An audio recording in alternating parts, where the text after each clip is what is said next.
want to share a story today of my favorite teacher of all time, Mrs. Shapaka. What made her so great?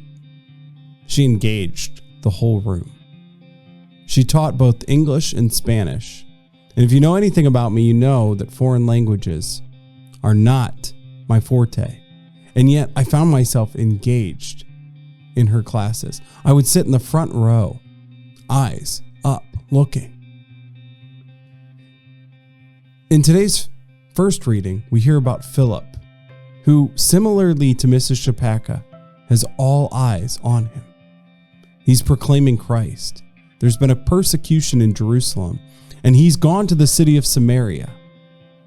While there, he is doing the work of the Lord. Unclean spirits, crying out in a loud voice, are coming out of people. Paralyzed and crippled are being cured. There's joy in the city. The comparison here is that both Philip and Mrs. Shapaka understand their calling, and then, of course, go about living it out. I think this is the example for you and me. We should try to be like Philip. We should try to be like Mrs. Shapaka.